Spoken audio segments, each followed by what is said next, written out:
Recording in progress. Recording about this.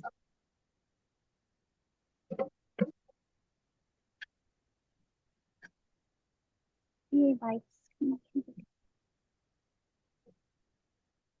हरे कृष्ण ओम ज्ञानतिमिरान्धस्य ज्ञानञ्जनं शलाकया चक्षुरुन्मीलितं येन तस्मै श्रीगुरवे नमः। वाञ्छाकल्पतरुभ्यश्च कृपासिन्धुभ्येव च पतितानां पावनेभ्यो वैष्णवेभ्यो नमो नमः। जय श्री कृष्ण चैतन्य प्रभु नित्यानंद श्री अद्वैत गदाधर शिवासादि गौर भक्तवृंद। हरे कृष्णा कृष्ण कृष्ण हरे हरे, हरे राम राम राम हरे हरे। तो आज से हम नवदीप धाम की परिक्रमा करेंगे। मेरे पास ये बुक है हरे जो कृष्णा माता जी, दंडवत प्रणाम। हरे कृष्णा ललिता, दंडवत प्रणाम। तो मेरे पास ये बुक है श्री नवदीप धाम महात्म्य, जिसे ओरिजिनली शीला भक्ति विनोद ठाकुर ने लिखा है और उसको हिंदी में ट्रांसलेट किया था शीला नारायण गोस्वामी महाराज जी ने, एंड लेटर ऑन उनके डिसाइपल्स ने उसको इंग्लिश में ट्रांसलेट किया। तो मेरे पास ये इंग्लिश वाली है। तो हम इसमें से नवदीप धाम की महात्म्य है और उसका परिक्रमा खंड है। तो इसमें पूरा परिक्रमा किया गया है नवदीप धाम का। तो उसको शुरू करने के पहले हम शीला भक्ति विनोद ठाकुर जी के बारे में थोड़ा पढ़ेंगे और जानेंगे। तो हम स्टार्ट करते हैं। शीला गौर एंड श्री कृष्णा दोनों ही एक ही तत्व हैं, यानी कृष्ण ही है जो गौर के रूप में, गौर सुंदर के रूप में आते हैं। तो जो कृष्ण का जो स्वीटनेस है, उनका जो माधुर्य विग्रह है वो, और श्री गौर सुंदर, इन दोनों में कोई भी डिफरेंस नहीं है। गौर सुंदर जो है, कृष्ण जो है वो माधुर्य विग्रह है, तो गौर सुंदर क्या है? औदार्य विग्रह, यानी वो इतने मेनिफिसेंट है, वो इतने कृपालु, इतने दयालु है। तो इस तरह दोनों में कोई डिफरेंस नहीं है। जिस तरह कृष्ण का अबोध, कृष्ण का धाम है श्री वृंदावन, उसी तरह सिमिलरली आइडेंटिकल है श्री गौर का धाम, वो क्या है? श्री नवदीप, जो एक्चुअली में गुप्त वृंदावन कहा जाता है, यानी हिडन वृंदावन, जो जिसे हम नवदीप कहते हैं। वो उसको कभी भी वृंदावन से अलग नहीं समझना है, क्योंकि वो हिडन है, गुप्त वृंदावन है। वो एक्चुअली में नवदीप धाम एंड वृंदावन धाम में जो डिफरेंस करता है वो ऑफेंस हो जाता है। तो इस तरह दोनों ही तत्व जो है और दोनों ही जो धाम है वो इटर्नल है, और वो समय के साथ, परिस्थिति के साथ या जगह के साथ उनमें कोई परिवर्तन नहीं होता है। जैसे कि समय अगर मैंने, जब सब कुछ एनहिलेट होगा तब भी वो धाम वैसा ही रहेगा। कृष्ण नाम करे अपराधे विचार, और जैसे कि श्री चैतन्य चरित्र में आता है, आदि लीला का ये श्लोक है कि कृष्ण नाम करे अपराधी विचार। इवन इफ ही मैंने कोई अगर कृष्ण का नाम चैंटिंग कर रहा है, जप कर रहा है, लेकिन वो साथ में ऑफेंस भी कर रहा है, तो ऐसा व्यक्ति जो हरिनाम भी कर रहा है और साथ में अपराध भी कर रहा है, तो ऐसा व्यक्ति कभी भी कृष्ण प्रेम को नहीं प्राप्त कर सकता। मैंने चाहे वो मिलियंस लाइफ टाइम्स में हरिनाम करता रह जाए, लेकिन उस हरिनाम के साथ अगर उसने ऑफेंस कर रहा है, अपराध हो रहा है, तो उसे कभी भी कृष्ण प्रेम नहीं प्राप्त होगा। लेकिन गौर नित्यानंद रे नाही नंदेरा नाही ई सभा विचार, नाम लेला प्रेम देना बहे अश्रुधार। लेकिन जब श्री हरि गौर हरि होते हैं, गौर हरि के सामने जब हम उन कृष्ण का नाम लेते हैं, तब वो ये विचार नहीं करते कि कोई अपराध कर रहा है। हरे कृष्ण। तो गौर हरि कभी भी इस बात के बारे में नहीं सोचते कि जब कोई कृष्ण नाम लेता है तो गौर हरि ये नहीं सोचते, वो सिर्फ कृष्ण नाम सुनते ही उसको कृष्ण प्रेम दे देते हैं, और उस व्यक्ति की आंखों से अश्रु के धार बहने लगते हैं। मैंने गौर हरि जो है, जो हमारे चैतन्य महाप्रभु हैं, अगर कोई मैंने अगर हम कृष्ण नाम लेते हैं और सिर्फ कृष्ण जो है वो हमें इतनी आसानी से कृष्ण प्रेम नहीं देते। यानी अब हम चाहे मिलियंस लाइफ टाइम जन्म ले ले और हरि नाम करते रह जाए, लेकिन अगर हम ऑफेंस कर रहे हैं, अगर हम अपराध कर रहे हैं, तो हमें कृष्ण प्रेम नहीं प्राप्त होगा। लेकिन वही कृष्ण प्रेम हमें बहुत आसानी से श्री गौर हरि और नित्यानंद प्रभु जो है, वो हमारे किसी भी अपराध को देखते ही नहीं, वो सिर्फ हमारा हरि नाम देखते हैं। तो बहुत लोग क्वेश्चन करते हैं कि हम पंच तत्व क्यों बोलते हैं, जब हम हरे कृष्ण महामंत्र जप करते हैं तब हम उसको स्टार्ट करने के पहले पंच तत्व क्यों बोलते हैं। जय श्री कृष्ण चैतन्य प्रभु नित्यानंद श्री अद्वैत गदाधर शिवासादि गौर भक्त। तो ये हम इसलिए बोलते हैं कि अगर हम ऐसे ही हरि नाम करने चले तो ऑब्वियसली हम लोग अभी मटेरियल है, हम लोग कंडीशन सोल है, हम लोग से मुख से अभी हमारे माने शुद्ध हरि नाम नहीं निकलेगा, हमसे ऑफेंस होगा ही होगा। तो इस ऑफेंस से बचने के लिए हम गौर हरि और उनके परिकरों को याद करते हैं, क्योंकि वो जैसे ही हरि नाम सुनते हैं वैसे ही वो हमें कृष्ण प्रेम प्रदान कर देते हैं। वो हमारा ऑफेंस देखते भी नहीं है, वो देखते ही नहीं कि हमने कोई अपराध किया है। इसलिए जब हम हरे कृष्ण महामंत्र जप करना शुरू करते हैं, जब भी पहला राउंड स्टार्ट करते हैं तो क्या बोलते हैं, इस पंच तत्व को चेंज करते हैं। इस तरह हम उन पांचों से कृपा मांगते हैं, ताकि अगर हमसे कोई ऑफेंस हो जाए हरि नाम करते हुए तो वो हमें क्षमा कर दे। इस तरह जो गौर हरि और नित्यानंद है वो इतने ज्यादा कृपालु हैं हम पर।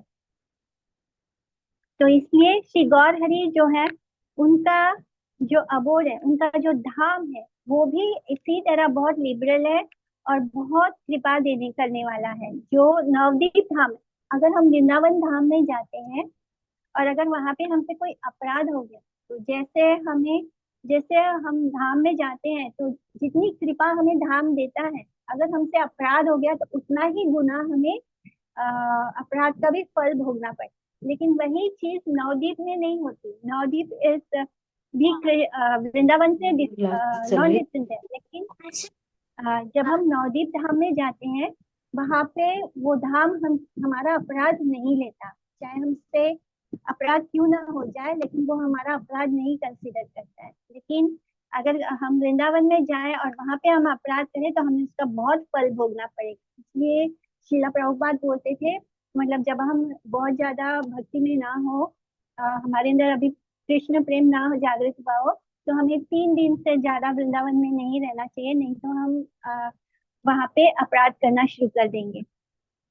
3 दिन इसलिए बोला कि जब हम किसी नई जगह जाते हैं तो हम उसको देखने में एब्जॉर्ब रहते हैं, लेकिन जब हम उस चीज के आदी हो जाते हैं तो हम अपने नॉर्मल स्टेट ऑफ माइंड में आ जाते हैं और फिर हमसे अपराध होने लगता है।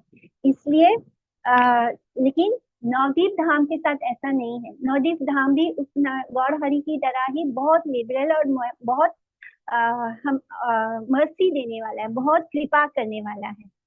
इसलिए जब हम नवदीप जाते हैं तो हमसे कोई हमारा वो धाम हमारा अपराध नहीं लेता है।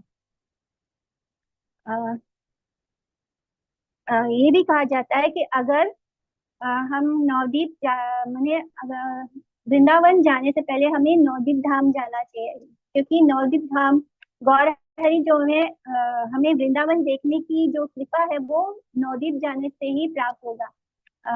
एकदम हम अगर वृंदावन जाए तो हम वृंदावन का वो रूप और दर्शन नहीं कर पाएंगे। कृष्ण के धाम का जो वृंदावन है, एक्चुअली में हम अगर भक्त नहीं है, जो लोग भक्त नहीं होते हैं वो वृंदावन जाते हैं तो वो क्या देखते हैं कि यहाँ पे गंदगी है, यहाँ पे कीचड़ है, मैंने उन्हें वो मटेरियल चीज देखने को आता है, नजर आता है। पर ऐसा क्यों है, धाम इस तरह क्यों है?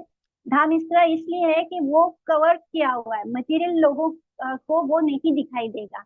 इसलिए धाम ने अपने आप को उस रूप में कवर कर लिया है। वो जो रियल वृंदावन है वो सिर्फ शुद्ध भक्तों को ही नजर आएगा और हर किसी को नजर नहीं आएगा। इसलिए हमें गौर हरि की कृपा चाहिए होती है, जिससे कि हम वृंदावन धाम का जो रियल स्वरूप है उसका दर्शन कर सकें।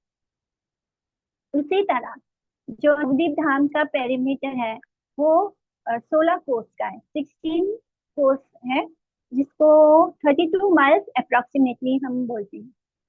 उसी तरह, ठीक उसी तरह जिस तरह वृंदावन धाम है, तो जितने भी वृंदावन धाम में जितने भी दर्शन करने योग्य स्थान है, श्री यमुना जी, श्री गोवर्धन, श्री रस्थली, श्री राधा कुंज, श्री श्याम कुंज, और जितने भी वृंदावन के वन हैं वो सब इटरनली हमारे नवदीप धाम में भी एग्जिस्ट करते हैं, लेकिन वो कंसील्ड है। मैंने इसको इसी तरह समझिए कि नवदीप धाम एंड वृंदावन धाम में कोई अंतर नहीं है, दोनों सेम है। जो भी लीला स्थली हमारे वृंदावन धाम में है वो सब भी नवदीप धाम में एग्जिस्ट करता है।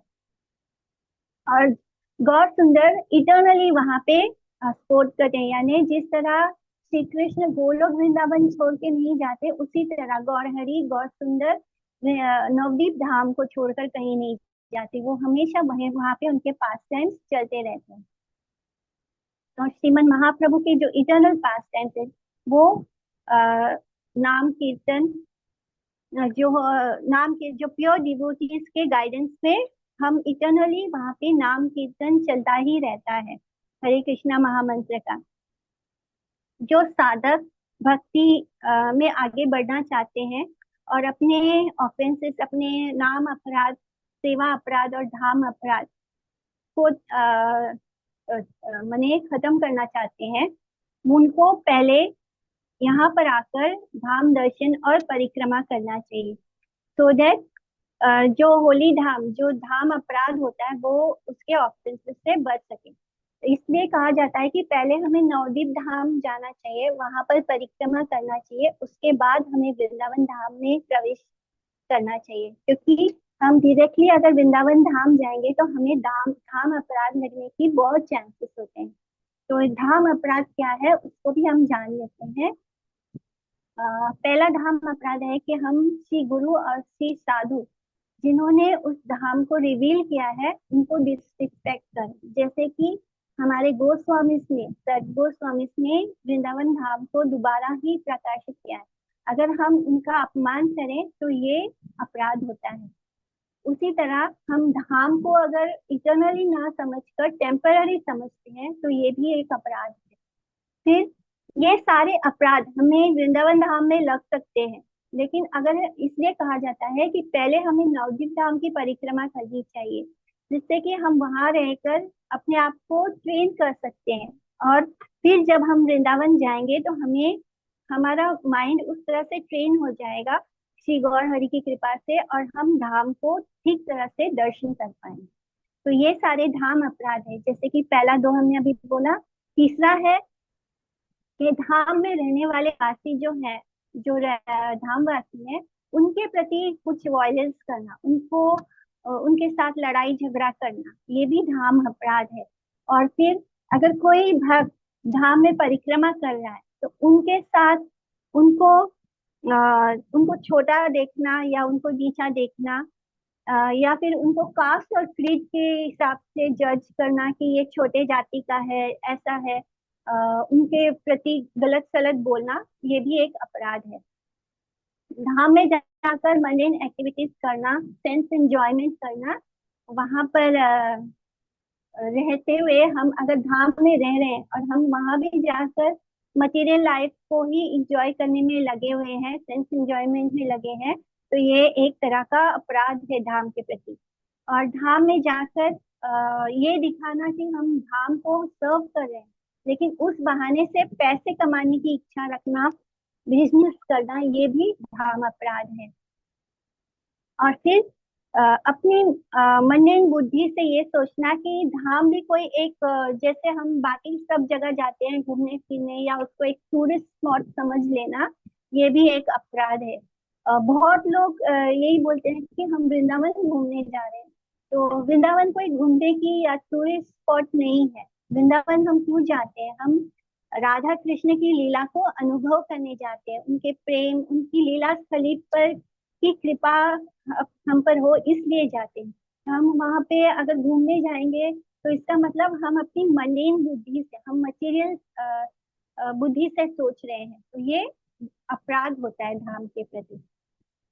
या फिर धाम जो होता है बाकी के होली प्लेसेस से ऊपर है, वृंदावन धाम जो है वो सबसे सर्वश्रेष्ठ है, नवदीप धाम है वो वृंदावन के इक्वल है। तो अगर हम धाम को ये सोचे कि ये भी बाकी के होली प्लेसेस की तरह उनको कंपेयर करने की कोशिश करें, तो ये भी अपराध है। अ, वहां पर रहते हुए पाप करना, पाप आचरण करना, ये अपराध है। पाप आचरण जो चार पाप हम श्रेणी में आता है कि हम अगर मांस खाते हैं, मदिरा पान करते हैं, या फिर परस्त्री गमन होता है, तो ये गैम्बलिंग करना, ये सब क्या है? ये पाप है। तो अगर हम धाम में रहते हुए ये सब कुछ करते हैं तो ये अपराध है। ये भी अपराध है कि हम नवदीप धाम और वृंदावन धाम को एक दूसरे से अलग कंपेयर करें या डिफरेंट समझें, जो कि डिफरेंट नहीं है। फिर अगर हम दोनों को डिफरेंट समझते हैं तो ये अपराध है। जो स्क्रिप्चर्स में धाम की महिमा दी गई है, जो ग्लोरियस लिखा है धाम के बारे में, अगर हम उसको बोले कि नहीं ये तो बहुत बड़ा चढ़ा कर लिखा है, तो ये ब्लास्फेम करना हुआ, उसके बारे में उल्टा सीधा बोलना हुआ। धाम महिमा के बारे में उल्टा सीधा बोलना भी अपराध है। और फिर धाम की जो महिमा है उसको ये सोचना कि ये तो मन गढ़ंत है, अपने मन से बड़ा चढ़ाकर बोल दिया है धाम महिमा को, तो ये भी अपराध है। तो इस तरह ये 10 अपराध हमें धाम में लग सकते हैं, जिनसे हमारी रक्षा करता है नवदीप धाम। इसलिए पहले नवदीप धाम की परिक्रमा को बोला गया है, उसके बाद हम वृंदावन जाए तो शायद तो हमसे कोई अपराध नहीं होगा।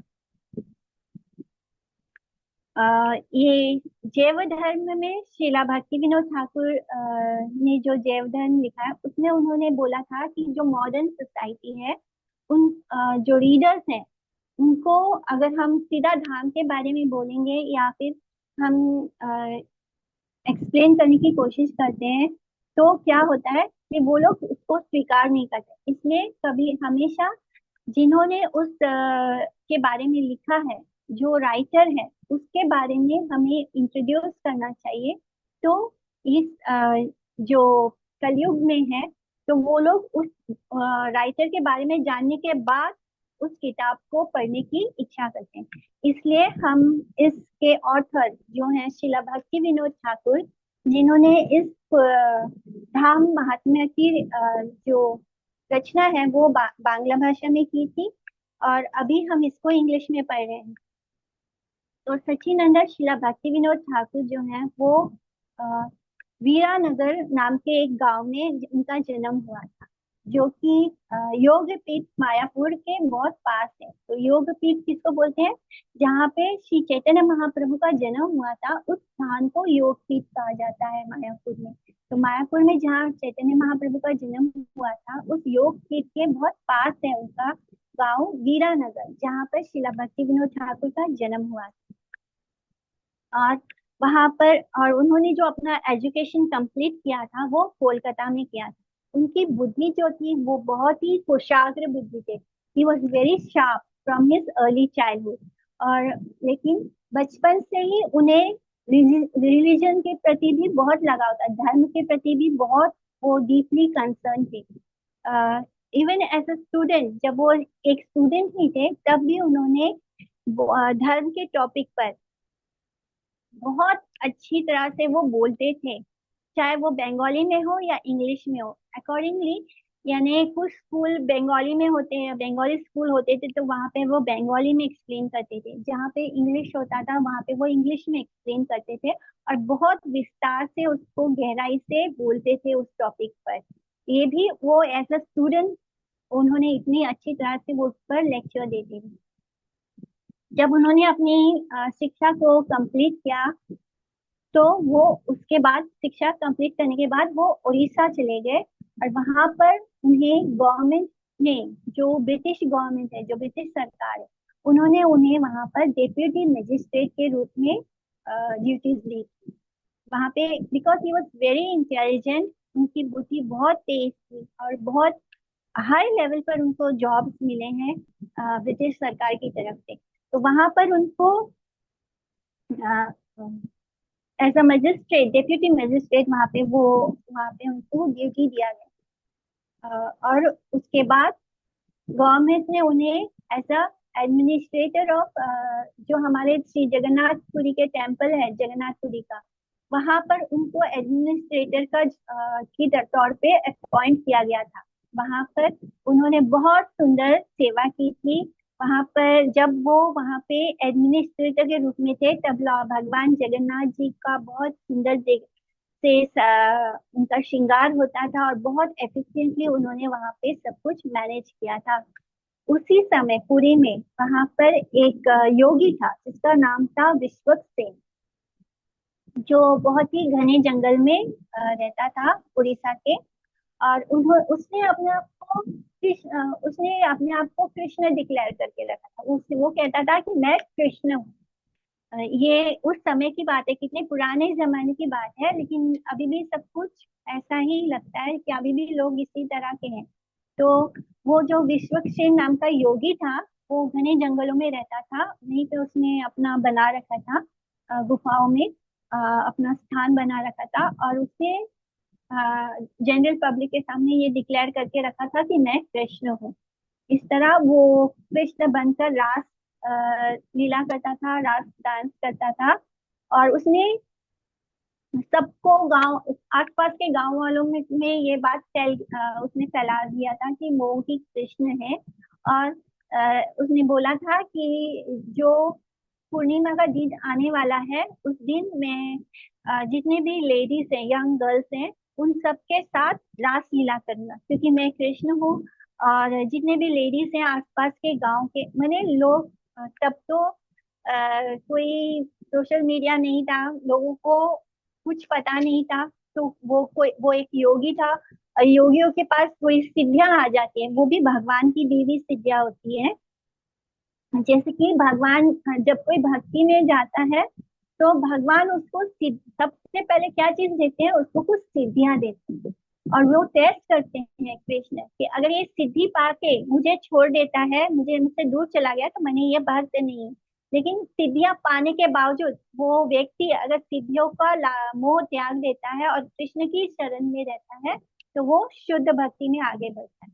तो इसी तरह उसके पास कुछ सिद्धियां थी जिसको दिखाकर वो लोगों के में अपने प्रति विश्वास जगा लिया था। तो बहुत सारी स्त्रियां, बहुत सारे यंग गर्ल्स, लेडीज आसपास के गांव के, वो सब तैयार हो गई थी उनके साथ रास लीला करने के लिए उस फुल मून नाइट में।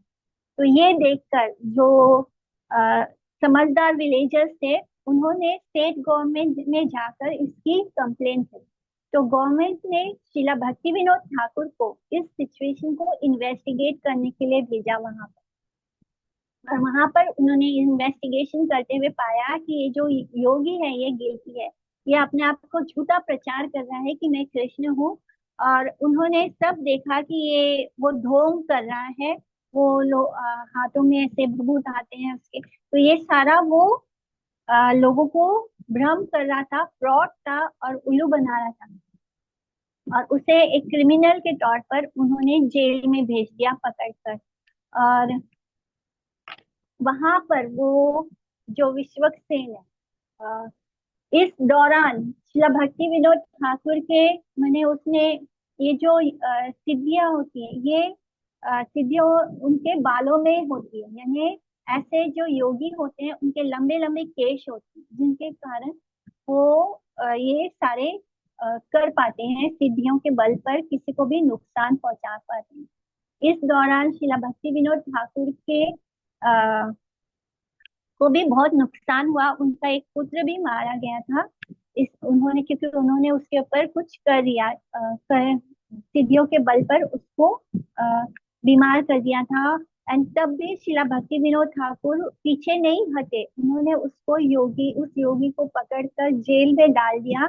और फिर वहां पे उसका बाल भी कटवाए, क्योंकि ये जो सिद्धियां होती है, ये उनके बाल जितने लंबे उनके केश होते हैं, हम देखते हैं ना बहुत सारे, अभी अभी हमने कुंभ मेले में भी देखा कि कैसे उनके बड़े बड़े लंबे लंबे जटा होते हैं। तो ये जटा में उनका पूरा पावर होता है, इसलिए इतने लंबे होने के बावजूद, इतने कष्ट लेने के बावजूद वो उसको लेकर उनके उसको काटते नहीं है। तो ये सिद्धियां उसके केसों में थी। तो शिला भक्ति विनोद ठाकुर ने उसको जेल में बंद किया, उसके बाल को कटवाया और उसका जो भी सिद्धि था वो उसको खत्म किया, क्योंकि वो इसका इस्तेमाल गलत चीज के लिए कर रहा था। स्त्रियों के जो विमेन है उनके साथ गलत काम करने के लिए वो इसका इस्तेमाल करा था। एक संत का पहचान क्या है कि वो अपनी सिद्धियों का इस्तेमाल लोगों के अंदर भगवान की भक्ति को जागृत करने के लिए करे, ना कि वो अपने सेल्फ इंजॉयमेंट के लिए। अगर वो ऐसा करता है तो ये गलत होता है। इस तरह श्रीला भक्ति विनोद ठाकुर अपने साथ और उसको गलत हो रहा था तब भी वो बहुत स्ट्रांग बने रहे। उन्होंने उसको पकड़ा, उसको जेल में डाला और उसका सारा तंत्र विद्या जो है उसको खत्म किया। जहां भी शिला भक्ति विनोद ठाकुर उसके बाद गए वहां पर उन्होंने प्योर डिवोशन का प्रचार किया। श्रीमन महाप्रभु ने जो हमें पथ दिया है उसको फॉलो करने का सबको अपील किया। और जब वो रिटायर हो गए गवर्नमेंट के पोस्ट से, यहाँ तक कि शिला भक्ति विनोद ठाकुर का इतना अच्छा रेपुटेशन था कि जो ब्रिटिश गवर्नमेंट है, जैसे कि अभी हम किसी को बड़े पोस्ट पे रखते हैं तो उनके लिए कार होता है, वो कार भेजते हैं, वो आता है, कार से उनको ऑफिस जाते हैं वापस आते हैं। लेकिन शिला भक्ति विनोद ठाकुर के लिए कैसा था कि जो रेलवे की लाइन है वो उनके घर के पास तक बिछा दी ब्रिटिश सरकार ने, ताकि वो उस ट्रेन, वो स्पेशली वो ट्रेन उनके लिए रखा कि वो ट्रेन में बैठकर अपने ऑफिस में रोज आए और घर वापस आए। तो ऐसा तो किसी के लिए नहीं हुआ होगा जैसे श्री भक्ति विनोद ठाकुर को का वो स्टेटस था। जब वो रिटायर हो गए अपने गवर्नमेंट के पोस्ट से, तो उन्होंने सोचा कि अब मैं वृंदावन जाकर वहीं पे अपना भजन करूंगा, अपनी भजन किया करूंगा, वहीं पर अपनी भजन को गा करूंगा। तो इस तरह, लेकिन जब वो वृंदावन जाने के लिए निकलते हैं तो वहां बीच में एक, because he was in Bengal, तो बंगाल से जब वो वृंदावन के लिए रास्ते से निकले तो रास्ते में एक जगह आती है, जिसका नाम है तारकेश्वर। तो तारकेश्वर जैसे कि नाम से पता चल रहा है ये भगवान शिव जी का नाम है। तो उस जगह पर, तारकेश्वर नाम के उस जगह पर जो कि वेस्ट बंगाल के बॉर्डर में आता है, वहां पर जो भगवान के सबसे बड़े डिवोटी हैं, भगवान शिव जी, कृष्ण के सबसे बड़े डिवोटी में से एक शिव जी जो है, वो उनके सपने में आए। तारकेश्वर महादेव उनके सपने में आए और उनको बोला, शिला भक्ति विनोद ठाकुर को, कि तुम अब वृंदावन जा रहे हो लेकिन अभी तुम्हारा काम यहाँ पे अधूरा है। अभी तुम्हें जो करने, तुम जिस काम को करने के लिए आए हो, मैंने इस संसार में जिस काम को करने के लिए आए हो वो अभी अधूरा है। अभी तुम्हें चैतन्य महाप्रभु का जो योग पीठ है जहाँ पे वो अपियर हुए थे उसका प्रकाशित करना है। मैंने सबको बताना है कि चैतन्य महाप्रभु का जन्म समय के साथ ये सब कुछ लुप्त हो गया था। यानी चैतन्य महाप्रभु जहाँ आए थे, जहाँ पे उनका जन्म हुआ था, जिस तरह वृंदावन की दशा हो गई थी मुगलों के आने के बाद, वृंदावन भी पूरी तरह लुप्त हो गया था। उससे भी चैतन्य महाप्रभु के कहने पर सब सद गोस्वामी ने प्रकाशित किया था वो सारी लीला स्थल को। इसी तरह चैतन्य महाप्रभु का जो लीला स्थल है जहाँ पे उनका योग पीठ है, वो सब कुछ भी गायब हो चुका था। वहां पर मुझे पता ही नहीं था कि कहाँ पर चैतन्य महाप्रभु का जन्म हुआ है या कहाँ पर मायापुर योग पीठ है। तो इसको अनवेल करने का काम शीला भक्ति विनोद ठाकुर ने किया है। और ये करने के लिए उन्हें इंस्ट्रक्ट किया भगवान शिव ने, महादेव ने उनको इंस्ट्रक्ट किया कि अभी आपका काम अधूरा है, अभी आपको ये सब करना है, आप अभी वृंदावन कैसे जा सकते हो। अभी आपको नवदीप धाम को भी रिवील करना है, उसका महिमा बताना है। नवदीप धाम जैसे नाम से ही पता चलता है कि 9 आइलैंड, 9 द्वीप। तो इस तरह जब वो महादेव, तारकेश्वर महादेव से ये इंस्ट्रक्शन उनको मिलता है तो वो वापस नवदीप में आते हैं। वहां पर उन्होंने अपने लिए एक बोधरूम कुंज में अपने लिए एक कुटिया बनाते हैं और वहां पर रहकर वो भजन करते हैं। तो वहीं पर वो रहकर भजन कर रहे थे तो अचानक उन्हें अपनी घर की खिड़की से, उनकी कुटिया से दिखाई देता है, दूर उन्हें कहीं रोशनी दिखाई देती है। अ, तो वो रोशनी देखकर उन्हें, मैंने उनको लगता है कि नहीं ऐसे भ्रम हुआ होगा। 2-3 रात उन्हें इसी तरह उस जगह पर रोशनी दिखाई देती है। तो वो, उन्हें थोड़ी शंका होती है, वो उस जगह जाकर देखते हैं तो वहां पे दिन में वो जब वहां जाकर देखते हैं तो देखते हैं कि उस स्थान पर बहुत सारी तुलसी के पौधे उगे हुए हैं। तो उन्हें अंदर से ये चेक फील होता है, क्योंकि भगवान हमें अंदर से इंटरनली इंस्ट्रक्शन देते हैं। तो उन्हें फील होता है कि शायद यही वो स्थान है जहाँ पे चैतन्य महाप्रभु अपीयर हुए थे, मायापुर का योग पीठ है। तो जब उन्हें ये कंफर्म हो जाता है, जब वो वहां पर तुलसी महारानी के ढेर सारे पौधे पेड़ देखते हैं, तो वो उन्हें कंफर्म हो जाता है एकदम जैसे कि वृंदावन बना हुआ है, वृंदावन में तुलसी पौधा। तो वहां पे तुलसी पौधा पूरा फैला हुआ था, जिससे पूरा कुंज ही बना हो वृंदावन का। और उन्हें हर रात को वहां से कुछ रोशनी दिखाई देती थी। तो वो जाकर जब वो देखते हैं तो वो तुलसी पौधा को देखकर ही बहुत प्रसन्न हो जाते हैं। उन्हें लगता है कि मैंने जिस काम के लिए भगवान जी ने उनको वहां भेजा है, वो यही था कि उन्हें चैतन्य महाप्रभु का जन्म स्थान पता करना था। और उन्हें ये यकीन विश्वास हो जाता है कि तुल जहाँ कृष्ण होंगे वहीं पर तुलसी महारानी होगी उनकी सेवा में। तो वो उन्हें कंफर्म हो जाता है। फिर इसको वेरीफाई करने के लिए वो एक सुपीरियर वैष्णव आचार्य को वहां पर बुलाते हैं। इसलिए उन्होंने वैष्णव सार्वभौम श्री जगन्नाथ दास बाबा जी महाराज को ब्रज से वहां पर बुलवाया, यानी वृंदावन से वो उनको वहां पर बुलवाते हैं।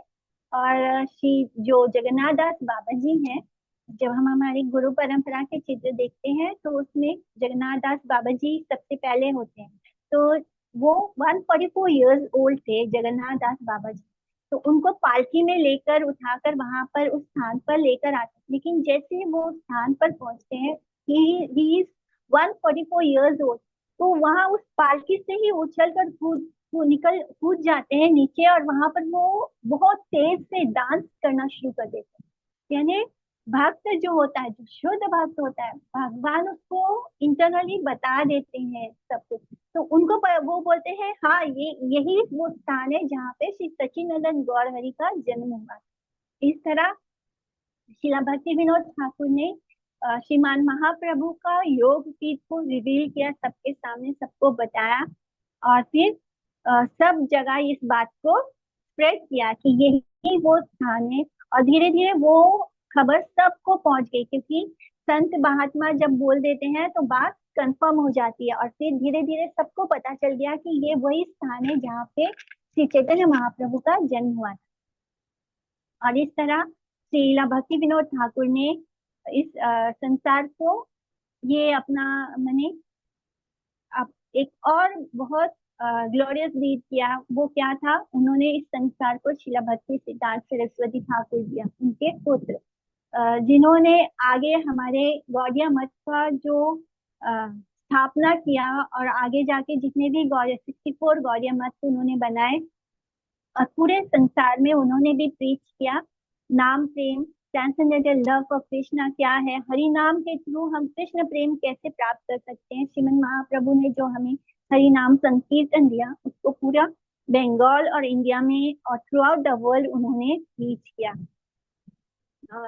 हम शिला भक्ति विनोद ठाकुर को इसलिए सप्तम गोस्वामी भी बोलते हैं, यानी कि सेवेंथ गोस्वामी। भक्त गणे आज्ञा दिला चैतन्य इच्छाए, नादिया महात्म्य वर्णी भक्तेरा कृपाए, जे अवधि श्री चैतन्य अप्रकट हैला, राम लीला प्रकाशिते भक्ति आज्ञा दिला। तो ये है कि इस वर्ष में शिला भक्ति विनोद ठाकुर बोलते हैं कि जब श्री चैतन्य महाप्रभु ने अपना पैस टाइम पूरा किया, उसको खत्म करके वो डिसअपियर हुए, तो उनकी ही आज्ञा से, महाप्रभु की ही आज्ञा से उन्होंने उस नवद्वीप धाम को दोबारा मैनिफेस्ट हुआ है। यानी वो करने वाले कुछ नहीं है, डिवोटीज जो होते हैं वो जानते हैं कि जो कुछ भी हो रहा है वो भगवान की इच्छा से होता है। इस तरह उन्होंने सारे संसार को नवद्वीप धाम दोबारा वापस रिवील करके दिया, उसकी महिमा बताया। इस तरह श्रीमन महाप्रभु प्रभु की कृपा से उन्होंने नवद्वीप अब ये जो हम आगे पढ़ेंगे नवद्वीप धाम की महिमा, ये उन्होंने श्रीमन महाप्रभु की कृपा से ही एक्सप्लेन कर रहे हैं। इस तरह वो लिखते हैं कि नित्यानंद श्री जानवा आदेश पाया, यानी नित्यानंद और श्री जानवा जो जानावा देवी जो नित्यानंद प्रभु की वाइफ है, उनका आदेश पाकर श्रीला भक्ति विनोद ठाकुर ने इस नवदीप धाम की जो महिमा है उसको प्रीच करने के बारे में लिखना शुरू किया। ये महात्म्य उन्होंने ही लिखा है। ये सारे वर्ड्स जो हम आगे पढ़ेंगे वो सब श्रीला भक्ति विनोद ठाकुर ने ही लिखा है। इस तरह श्रीला भक्ति विनोद ठाकुर कहते हैं कि although I am very lolly and insignificant, यानी अ, हम हमें जो भक्त का जो गुण है वो सबसे बड़ा गुण यही होता है कि वो अपने आप को बहुत ही दैन्य और दीन समझता है। तो भक्ति विनोद ठाकुर ने total nearly more than 100 scriptures की रचना की है, और वो भी वेरियस लैंग्वेजेस में किया है। उसमें जो मोस्ट प्रोमिनेंट है वो है भक्ति तत्व विवेक, श्रीमन महाप्रभु की शिक्षा, श्री चैतन्य शिक्षामृत, श्री जैवधर्म, श्री भजन रहस्य, श्री नवदास नवद्वीप भाव तरंग, शरणागति, ये सब बहुत फेमस है। कल्याण, कल्पतरु, गीतावली, यमुना भावली, वैष्णव सिद्धांत माला, श्री नवदीप धाम महात्म्य, भागवत तारक, मारीची बाला, आमनाय सूत्र, कृष्ण संहिता, दत्ता कौस्तुभ, प्रेम प्रदीप, श्री हरिनाम चिंतामणि, तत्व सूत्र, अमृत प्रवाह भाष्य, ये है कमेंट्री ऑन श्री चैतन्य चरितमृत, और रसिक रंजन भाष्य जो भगवत गीता के ऊपर कमेंट्री है। जब मैंने भगवत गीता हमने भगवत गीता की क्लास की थी तब मैंने इसमें से भी श्रीला भक्ति विनोद ठाकुर